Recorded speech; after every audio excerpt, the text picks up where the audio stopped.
আমি একজন যোগ্য গ্রুপ ডি কর্মী। আমরা গত এপ্রিল মাসে বেতন পেয়েছি। এপ্রিল মাসের পর আজকে হয়ে গেল জুন মাস, আমরা প্রায় 3 মাস বেতন পাইনি। ভাতার কথা মুখ্যমন্ত্রী আপনি এই যে ভাতা, এটা ভাতা নয় ভাওতা। কারণ উনি নিজেও জানেন আমাদের এই যোগ্য অযোগ্যকে একসঙ্গে গুলিয়ে দিয়ে উনি ভাতাকে ভাওতা করে দিয়েছেন।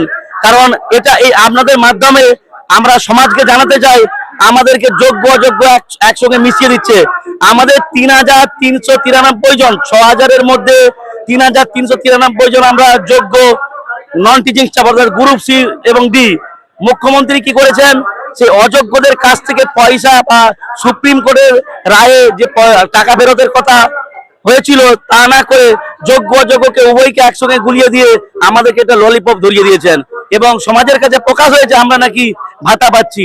আমরা কোন রকম কোনো ভাতা পাচ্ছি না। আমরা ভাতা নেব কেন? আমরা আমাদের যোগ্য হিসাবে চাকরিতে আমাদের পুনর্বহাল চাই।